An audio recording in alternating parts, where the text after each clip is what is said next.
Welcome to this tutorial on profiling CPU usage with a debugger in Java.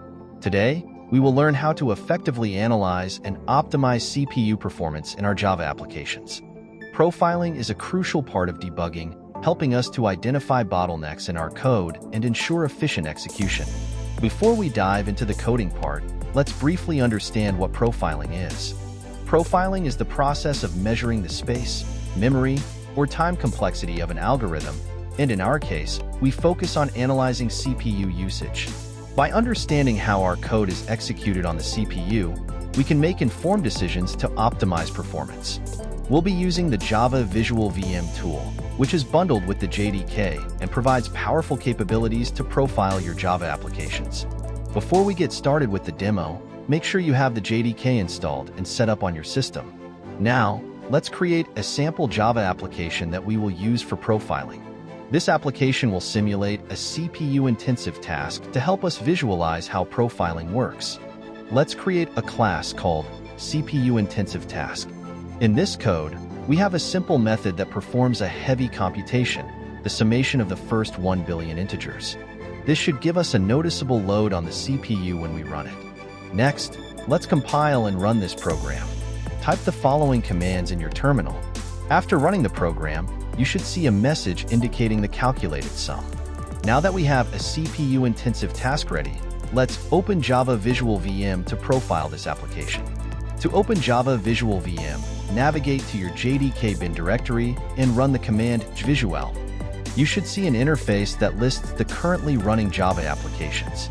In the Visual VM window, look for your running Java application, likely named after the class.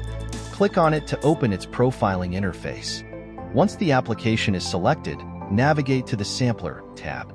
This section allows us to sample CPU usage while our application is running. Click the CPU button to start sampling CPU activity. While the CPU sampling is active, go back to your terminal and run the CPU-intensive task application again. You'll notice that Visual VM starts collecting data on CPU usage, capturing details on method calls and time consumption. It's important to let it run for a while, enough time to collect meaningful data. After a few seconds, stop the sampling by clicking the Stop button in Visual VM. Now, let's analyze the collected data. In the Sampler tab, you will see a list of methods and their respective CPU time usage. This information helps us identify the methods that consume the most CPU time. Look for methods that have high percentages in the CPU column. This is a clear indicator that these methods could be potential performance bottlenecks. Click on any of these methods for more detailed profiling information. You will see a breakdown of CPU time spent in each method call, including the number of invocations and time per invocation. This information is incredibly valuable because it allows us to focus our optimization efforts on the most impactful areas of our code. At this stage, you may want to examine the call tree, which shows how methods call one another. This can provide insight into which methods are being called frequently and may need optimization. To access this, click on the Call Tree tab. While reviewing the call tree, you'll notice which methods are calling others and how much time is spent in each. This hierarchical view provides a clearer picture of the relationships and performance costs associated with them. After analyzing the data, it's crucial to devise a plan for optimization. Let's consider a few optimization strategies you can apply to reduce CPU usage. 1. Reduce complexity. Attempt to optimize the algorithm's complexity, minimizing both time and space consumption. For example, try using mathematical formulas instead of loops wherever applicable. 2. Adjust data structures. Sometimes changing the data structures you use can significantly affect performance.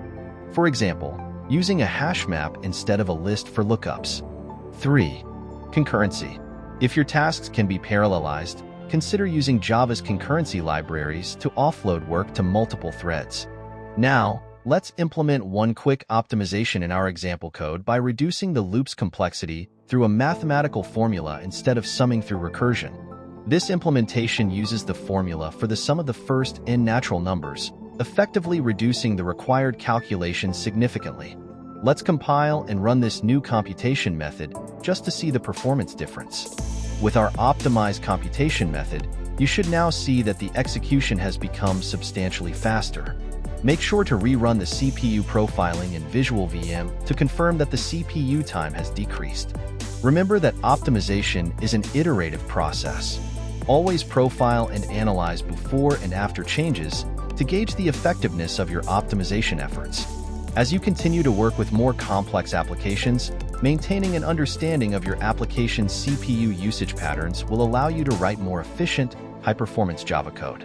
To wrap up, profiling CPU usage using Java Visual VM allows you to visualize performance issues easily. By following the steps we've covered, you can make informed optimizations and ensure your Java applications run efficiently. Thank you for watching this tutorial. If you found it helpful, please give it a thumbs up and subscribe for more programming tutorials. If you have any questions or topics you'd like to see in the future, drop a comment below.